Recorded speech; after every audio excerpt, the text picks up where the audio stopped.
Assalamualaikum warahmatullahi wabarakatuh. Alhamdulillahirabbil alamin wassalatu wassalamu ala sayyidina Muhammadin wa ala alihi wa ashabihi ajmain.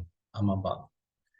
Alhamdulillah pada kesempatan pertemuan kedua hari ini kita akan membahas topik tentang manusia dan ekonomi, di mana beberapa subtopik akan kita bahas terkait dengan studi tentang manusia, kemudian metode studi Islam, kemudian potensi kehidupan manusia, dan terakhir adalah potensi manusia dan ekonomi.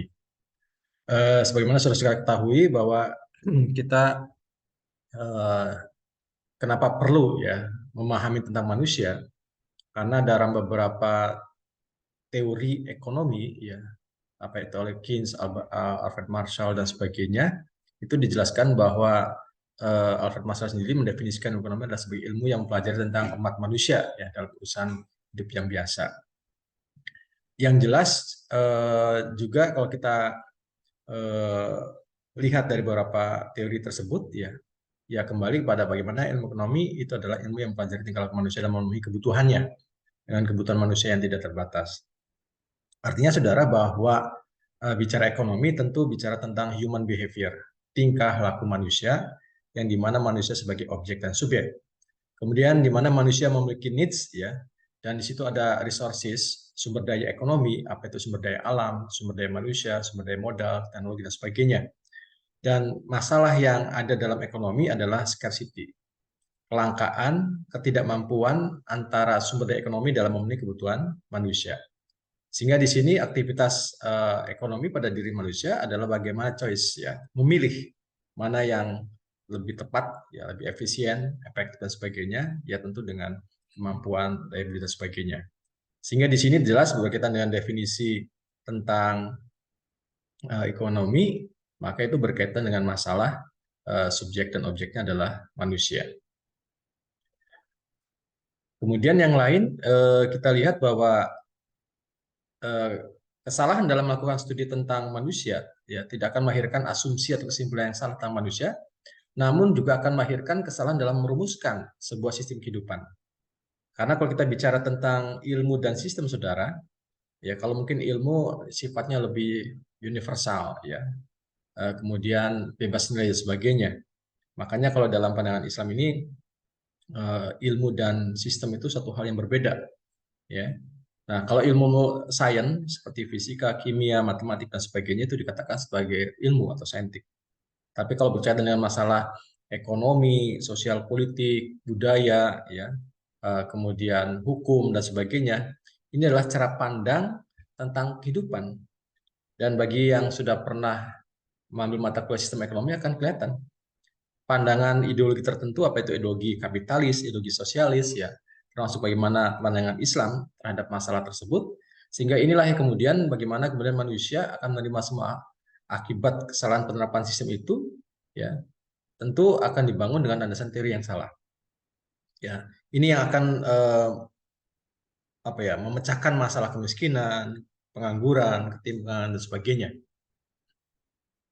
Nah, sehingga tentu kalau kita melihat dari sisi ini, ada satu metode studi tentang manusia yang disebut dengan metode ilmiah atau pola pikir ilmiah, di mana metode ini digunakan oleh ilmuwan untuk meneliti hakikat dari sesuatu dan melakukan eksperimen ya atau eksperimental ya terhadap objek yang terima. Artinya di sini objek yang ditempatkan itu adalah sebuah kondisi yang direkayasa sesuai dengan keinginan ya dalam sebagai upaya meninggalkan pengaruh yang lain yang tidak diharapkan. Artinya memang ini menafikan atau mengesampingkan kebenaran informasi yang ada ya yang dibangun oleh ilmuwan sebelum itu dibuktikan secara empirikal ya. Makanya kebenaran ini akan kembali diterima setelah dapat dibuktikan ya dalam eksperimen yang dia lakukan. Nah, sehingga apa yang dari sisi metode eksperimental tadi ya kesimpulannya adalah fakta ilmiah atau teori ilmiah ya. Maka dikatakan kebenarannya itu masih bersifat relatif ya, tidak ada yang pasti, tidak menyatakan 100% ya. Dan inilah metode yang digunakan oleh para intelektual barat ya, sebagai pengguna utama dalam metode ini, bahwa kebenaran semua ilmu di dunia itu bersifat relatif, tidak ada yang bersifat absolut ya. Maka metode ini tidak menghasilkan fakta yang benar tentang perilaku manusia. Jadi ya barangkali seiring dengan peradaban dan manusia ya tentu ini ada teori-teori yang barangkali sudah tidak berlaku atau memang kondisinya ya. Kalau kita mungkin teori-teori yang dikatakan teori klasik ya, di mana misalnya teori permintaan itu kan apabila hukum permintaan akan berjalan dengan asumsi ceteris paribus ya. Jadi ketika harga naik permintaan turun, tapi ada faktor-faktor lain yang kemudian tidak mempengaruhi. Tapi faktanya kan teori ini tidak berlaku, saudara. Kenapa? Faktanya banyak faktor-faktor yang mempengaruhi permintaan, misalkan pendapatan, ya ada barang substitusi, ada barang komplementer, ya, atau kemudian dari sisi teknologi dan sebagainya, atau selera, ya. Ya contoh saja misalkan ketika menjelang hari-hari besar, ya, agamaan, itu kan harga-harga pasti naik. Bukan permintaan makin turun, tapi permintaan juga makin naik. Ya, kenapa? Pendapatannya juga meningkat masyarakat, ya, selera masyarakat juga meningkat dan sebagainya. Ini yang artinya tidak berlaku teori yang awal seperti itu. Nah, kemudian yang kedua, ada metode tentang manusia itu berkaitan metode rasional, ya, atau pola pikir akliah. Jadi ini metode yang menggunakan proses berpikir yang melibatkan ya dari mencermati fakta, dia indera, kemudian adanya otak ya, dan apa informasi terkait dengan fakta itu ditafsirkan dalam sebuah pemikiran atau konsep ya. Nah, sehingga kemungkinan dari hasil metode ini ada dua. Yang pertama bisa dari sisi kesimpulannya ada atau tidak ada ya. Ini ia bersifat pasti atau tidak mengandung unsur kesalahan. Yang kedua, jika bicara tentang hakikat atau fenomena, maka metode ini bisa ya pasti atau mungkin mengandung kesalahan. Jadi kalau kita melihat dari dua metode pendekatan tadi, ilmiah maupun rasional, maka prosesnya kalau ilmiah itu harus dilakukan eksperimental ya. Ya, harus ada eksperimennya dulu. Tapi kalau rasional dari pengamatan dari sisi fakta ya. Maka kesimpulannya adalah fakta ilmiah, kalau rasional adalah sebuah proses atau buah pemikiran ya. Nah, objeknya sebagai hakikat atau keberadaan dan sebagainya ini pun sama, tapi kebenaran dalam metode ilmiah adalah relatif dan rasional bisa jadi mutlak ataupun relatif. Jadi ini yang nanti akan digunakan oleh dalam kita mempelajari tentang perilaku manusia juga menggunakan dua metode ini ya. Baik, saudara sekalian, kalau kita melihat kenapa ini juga kembali bahwa manusia perlu dipelajari, terutama bagaimana potensi manusia dan peranannya dalam kehidupan. Ya, jadi kalau kita melihat dalam surat Toha, ya, kita melihat bahwa ketika Allah menciptakan, ya, telah memberikan pada tiap-tiap sesuatu itu bentuk kejadian. Ya, artinya satu peristiwa yang kemudian Allah sampaikan. Ya, jadi Allah memberikan pembelajaran atau informasi atau ilmu ya, apalagi kalau kita memahami ketika kita sebagai muslimin memahami sebagai nabi pertama Nabi Adam, ya tentu bagaimana Allah memberikan satu informasi tentang kehidupan dan sebagainya itu melalui pengetahuan. Nah, kalau bicara tentang potensi manusia, saudara, kalau kita melihat di sini ada yang namanya kebutuhan fisik. Kemudian yang kedua ada namanya naluri atau insting. Yang ketiga adalah pemikiran. Nah, dari kebutuhan fisik dan naluri ini harus kemudian dipenuhi.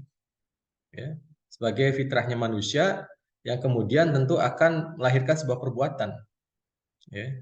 Nah, perbuatan ini sangat tergantung ya pada pemikiran apa yang akan melahirkan apakah itu halal atau haram. Nah, ini yang membedakan Islam dengan yang lainnya.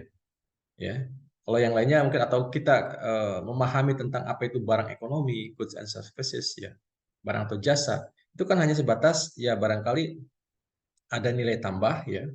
Kemudian yang kedua adanya demand ya, tidak melihat halal dan haramnya. Maka tidak heran kalau kemudian istilahnya ya katakanlah narkoba atau jasa prostitusi itu dianggapnya adalah aktivitas ekonomi, tidak melihat halal dan haramnya.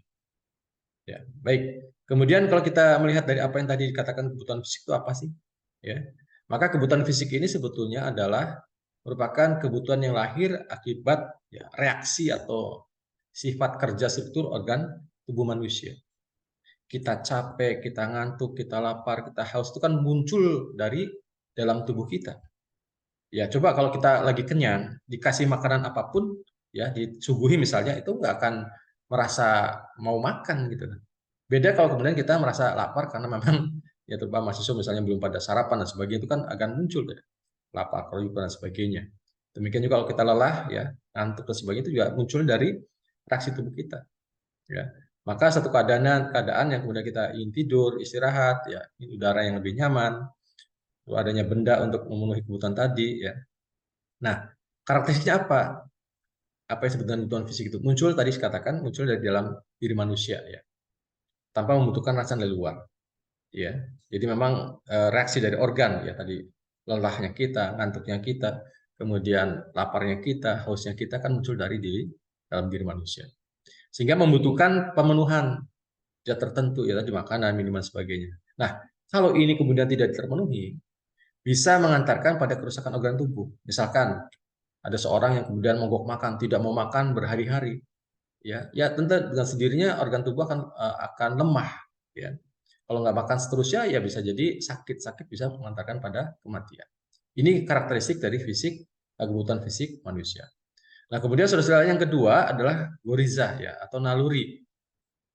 Jadi naluri ini adalah potensi manusia ya agar manusia kemudian bisa eksis ya, bisa punya keturunan, mencari kebenaran dan sebagainya tentang keberadaan Sang Pencipta. Jadi kalau kita melihat itu ada istilah bahasa Arabnya ya, al-ghorizatun nau, naluri kasih sayang, bahwa ini fitrahnya manusia punya. Ada ghorizatun bako ya, naluri untuk mempertahankan diri, dan ghorizatun dayun, naluri untuk mensucikan sesuatu, ya mengesahkan sesuatu. Nah, apa yang termasuk dalam karakteristik naluri ini? Kalau tadi kebutuhan fisik munculnya dari luar, maka karakteristik naluri atau insting itu munculnya dari rangsanya dari dalam ya tadi kalau kebutuhan fisik. Kalau dari karakteristik naluri ini munculnya dari luar. Ya, misalkan rasa kasih sayang atau rasa tertarik pada lawan jenis kan fitrah. Ya, kalau kita tidak melihat misalnya lawan jenis, misalnya Anda sudah semester 3, 5 ini sudah mulai ada perasaan sesuatu pada lawan jenis, itu satunya yang fitrah. Ya, ya. Kemudian naluri ini dapat dialihkan pada sesuatu yang lain. Jadi, kalau tadi misalnya lapar dan sebagainya harus dipenuhi, kalau ini bisa dilakukan dengan mengalihkan yang lain. Dan jika tidak dipenuhi, ya ini tidak akan mengantarkan pada kematian, tapi menimbulkan gejolak batin, kegelisahan. Contoh misalnya Ghurzatul Tadayun ya, dalam kita beribadah misalnya. Bagi kita seorang muslim, kalau misalnya kita terlambat melakukan sholat, ya, atau hal yang biasa kita melakukan sholat tahajud, kemudian pada saat itu tidak melaksanakan, itu ada perasaan bersalah, gitu. Ada perasaan gak enak. Ya, jadi ini ya, atau termasuk misalnya Ghurzatul Tadayun, ya, Ghurzatul Nau ya, tertarik pada lawan jenis ya, ketika seseorang ditolak cintanya dan sebagainya kan menimbulkan keresahan, ya, kegalauan dan sebagainya. Ya makanya dalam Islam itu misalnya bagaimana untuk bisa menghindari itu ya misalkan dialihkan dengan cara menundukkan pandangan, atau yang kedua dengan cara kita diminta untuk berpuasa sunnah gitu ya. Itu untuk mengalihkan ya dari hal-hal tadi. Nah, nah kembali apa yang terkategori Ghurzatul Nau tadi ya. Tadi saya sempat singgung tentang senang pada lawan jenis ya, rasa keibuan, rasa kebapaan, cinta pada anak, ya kasih sayang kepada sama manusia, bahkan kecenderungan menolong orang lain itu adalah fitrah ya dari naluri ya Ghurzatul Nau tadi. Ya. Jadi ya ini tentu keibuan kebapaan kalau sudah menikah misalkan itu akan muncul ya kasih sayang itu. Ya. Nah, adapun Ghurzatul Baqo ini ya sebetulnya adalah eksistensi ya.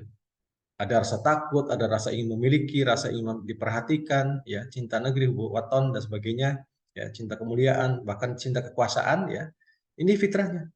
Anda ingin jadi juara, Anda ingin berprestasi, Anda ingin jadi ranking misalkan itu adalah fitrah manusia. Ya, nah itu juga harus dipenuhi kan gitu. Ya tentu misalnya kalau ingin jadi juara ya tentu dengan bekerja keras, belajar dengan baik, ya, dan sebagainya misalkan seperti itu. Nah, adapun Gurjita Dayun ini kecenderungan untuk menghormati pahlawan, ya. Ada perasaan atau lemah atau membutuhkan orang lain, ya. Atau kemudian kecenderungan untuk ibadah kepada Al-Khaliq, ya, kepada Sang Pencipta misalnya. Jadi ya itu fitrahnya dari manusia, ya. Ada yang dikultuskan, ada yang disembah, ada yang kemudian diagungkan dan sebagainya, ya. Ya termasuk kalau kita berkaitan dengan hablum minallah misalnya seperti itu, ya. Nah, berkaitan dengan ini, maka dari dua karakteristik potensi manusia tadi, ada kebutuhan fisik, ya, kemunculan dasar alamiah dari organ tubuh kita, Adapun naluri atau insting itu adalah rangsangan dari luar, ya. Jadi ada faktor-faktor yang mempengaruhi, ya. Ini pemenuhannya kalau fisik harus dipenuhi, kalau tidak akan mengantarkan pada kerusakan organ atau kemudian bisa mengantarkan pada kematian kan efek sampingnya. Tapi kalau naluri ya tidak harus penuhi maupun tidak dipenuhi, dia bisa mengantarkan pada kegelisahan. Nah, ini yang berkaitan dengan bagaimana potensi manusia ini perlu dan diketahui. Kenapa? Semuanya ini, perbuatan ini dalam memenuhi kebutuhan fisik maupun naluri ini kan tidak asal dipenuhi saja. Ya, kita sebagai umat beragama atau kita sebagai kaum muslimin tentu harus merujuk apakah ini diatur atau tidak dalam aturan Islam seperti itu. Ya. Nah, baik saudara-saudara, kita akan masuk pada masalah pemikiran. Ya, jadi pemikiran ini sebenarnya melibatkan 4 komponen, ya, berkaitan dengan masalah fakta, ya, berkaitan dengan masalah panca indera, ya, kemudian adanya otak dan informasi yang sebelumnya telah disampaikan. Jadi sederhananya ya dalam berpikir ini kita akan dihadapkan faktanya seperti apa realita, ya, yang tentu harus dilihat secara indrawi, ya. Makanya kenapa panca indera ini penting, terutama misalnya mata, ya.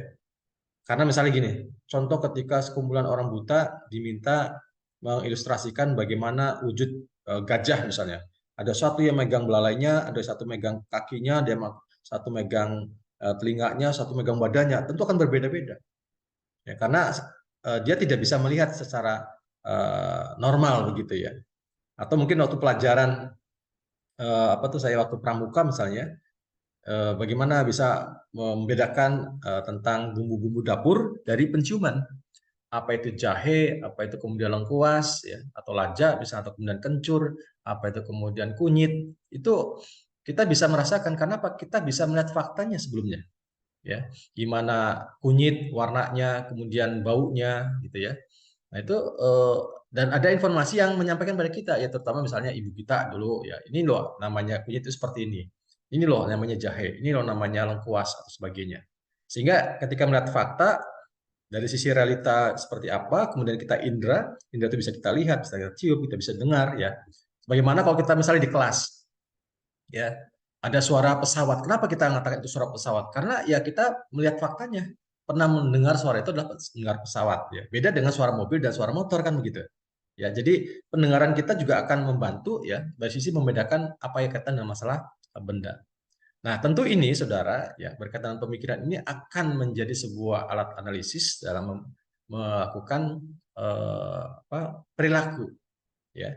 Jadi saya mengatakan begini, perilaku manusia sangat tergantung dari pemahaman. Pemahaman dibangun bagaimana proses berpikirnya, ya.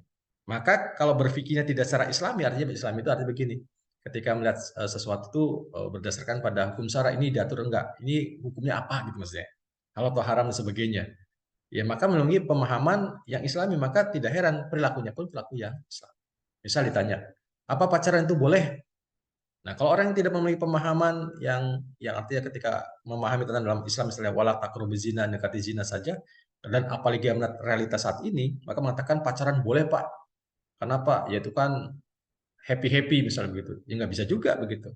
Karena kalau kalian lihat saat ini namanya pacaran tuh semakin apa ya, bukan mengerikan dalam sisinya, memprihatinkan. Ya pergaulan bebas, ya, atau mungkin juga berholwat, pada berholwat sendiri dilarang dalam Islam seperti itu. Ya.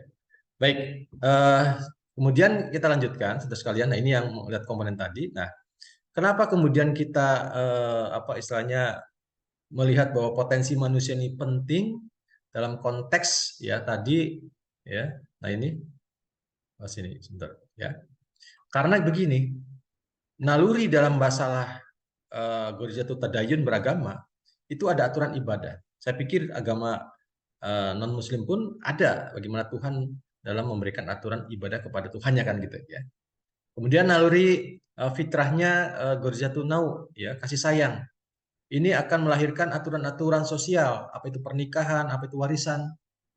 Ya, apalagi sekarang misalnya fenomena ketika ada anak yang lahir bukan dari sebuah pernikahan. Dalam Islam, saudara, itu tidak mendapatkan hak waris. Ya, jadi tidak asal kemudian punya anak saja gitu, nggak sembarangan begitu, apalagi harus melalui pernikahan.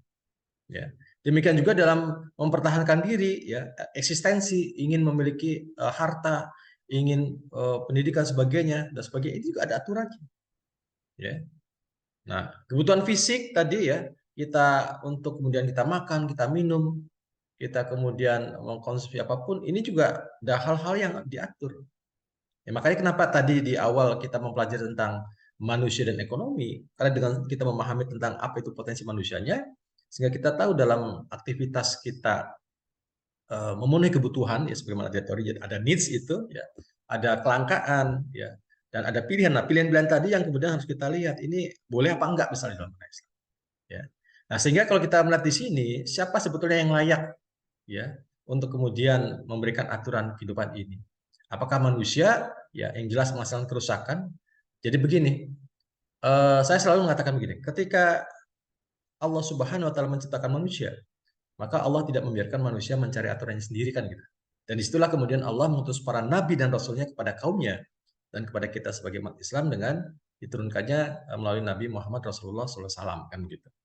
Ya, apalagi Islam diturunkan sebagai rahmatan lil alamin.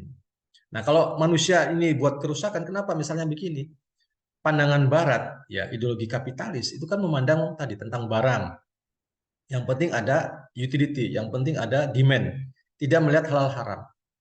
Ada kebebasan berperilaku. Makanya kenapa LGBT di negara-negara Barat dibolehkan, dalam pandangan mereka sah-sah saja. Nah, kita tidak bisa begitu. Bayangkan kalau misalnya sebuah pernikahan kemudian lahir dari sebuah apa namanya pernikahan sejenis gitu, bagaimana mungkin akan menurunkan keturunan, kan begitu? Ya, jadi ini yang dikatakan dalam surat Ar-Rum ya. A'udzubillahi minasyaitonirrajim, dzahara fasadul fil barri wal bahri bima kasabat aydin nas. Telah nampak kerusakan di daratan disebabkan perbuatan manusia. Jadi di sini sebetulnya menggambarkan ya hal-hal yang menyimpang dari aturan Tuhannya, maka akan terjadi kerusakan. Ya. Jadi sebagian fasad itu adalah kemaksiatan, maksud itu adalah melanggar aturan-aturan Sang Pencipta.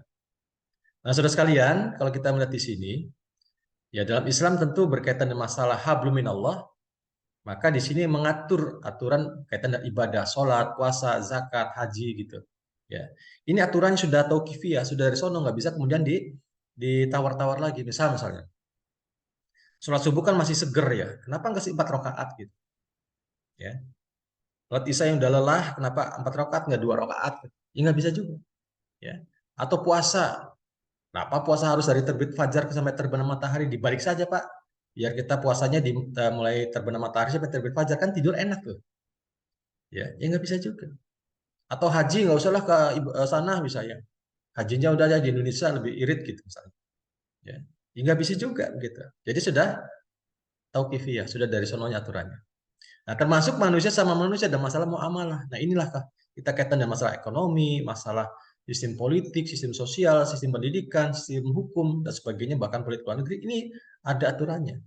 Termasuk bagaimana mengatur diri sendiri berkaitan dengan hukum-hukum akhlak, pakaian, makanan dan sebagainya yang saya ceritakan kemarin.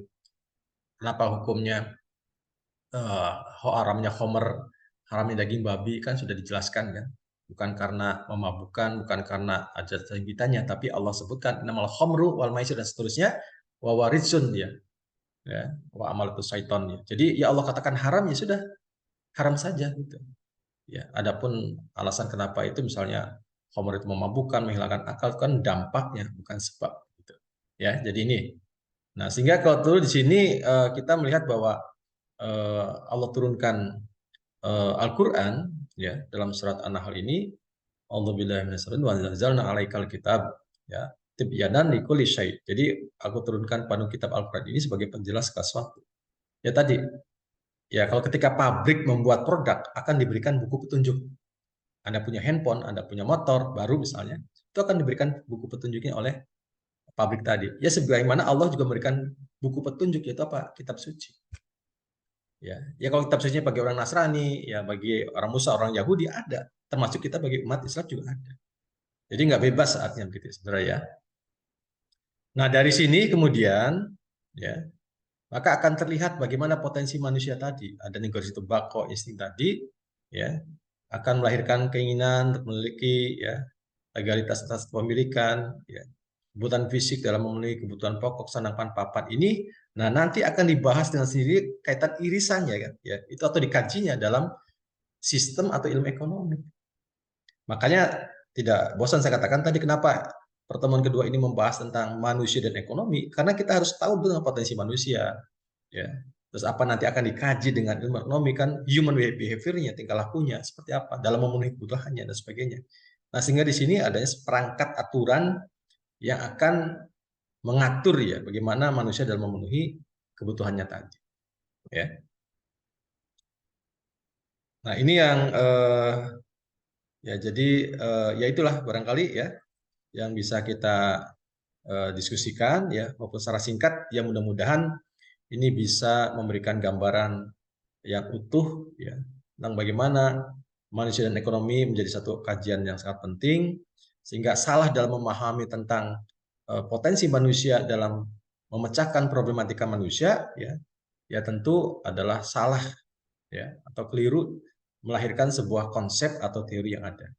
Makanya di sini ya kita nanti dalam pertemuan ketiga akan mengkomparasikan ya tentang sistem ekonomi ya, sistem ekonomi kapitalis, sistem ekonomi sosialis ya. Kemudian bagaimana dari sistem ekonomi Islam ya, maupun lokal yang kita katakan ekonomi Pancasila ini akan memberikan gambaran yang bisa kita komparasikan, kita bandingkan begitu. Ini produk buatan manusia, ini produk yang membuat manusia. Ya, baik, barangkali itu yang bisa saya sampaikan. Ya, mudah-mudahan dari sedikit banyaknya apa yang disampaikan ini memberikan satu informasi, gambaran, ya syukur-syukur dengan pemahaman, sehingga kita sebagai kaum muslimin, ya, ataupun bagi Anda yang non-muslim, tentu juga Anda akan mempelajari bagaimana agama Anda dalam memberikan apa ya, ya aturan-aturan kehidupan ya, yang kemudian situ bisa memberikan sebuah tuntunan ya dalam bagaimana memenuhi kebutuhannya. Itu yang dapat saya sampaikan. Terima kasih atas perhatiannya. Saya akhiri. Wassalamualaikum warahmatullahi wabarakatuh.